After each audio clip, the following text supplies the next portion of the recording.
Hi, thanks for watching another video from WeldingTipsandTricks.com. This video is about a little MIG welding technique that I picked up about over 20 years ago from an old timer in South Carolina, and I've been using it ever since. And basically it is just making a series of U's or cursive E's or small loops or whatever you want to call it. In your mind's eye, you just try to make the same distance loop every time. And on a lap joint, you watch the top of the puddle or the side of the puddle that the edge of the metal is on, and you just kind of use it for a guideline and just barely let the puddle nip that corner just a little bit, and that'll give you a nice straight border on your weld and a better looking weld, because you won't be melting all that corner in and putting extra metal in to the weld size. Alright, the technique looks something like this. You need to kind of in your mind's eye intentionally loop the same distance each time.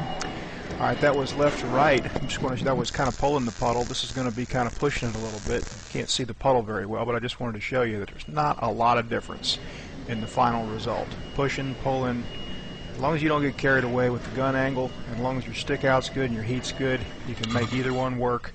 Been a lot of argument over pushing and pulling. They both work. Alright, so there are some differences in, some subtle differences in penetration and everything, but sometimes you have to weld right to left, sometimes you have to weld left to right, sometimes things are in your way. Same technique, same exact technique, works both ways. There's a T-joint. I'm going to do the same thing here.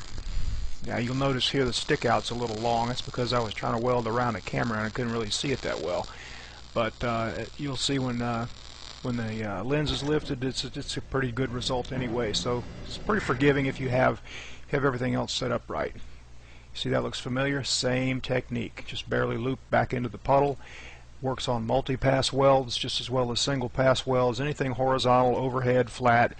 Another little tip for you: if you want to pick up your travel speed, don't overlap into the puddle, and just pause slightly at the top and make a series of U's, not overlapping into the puddle at all, and then you'll actually pick up your travel speed by about 50%.